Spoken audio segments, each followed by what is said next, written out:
Alright, here's my late 60s, it's either a 68 or 69 Windsor P-21 2-speed.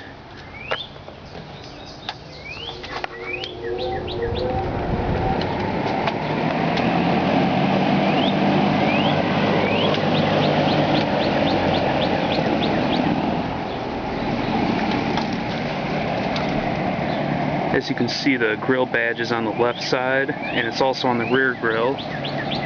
The later P-23s weren't like this.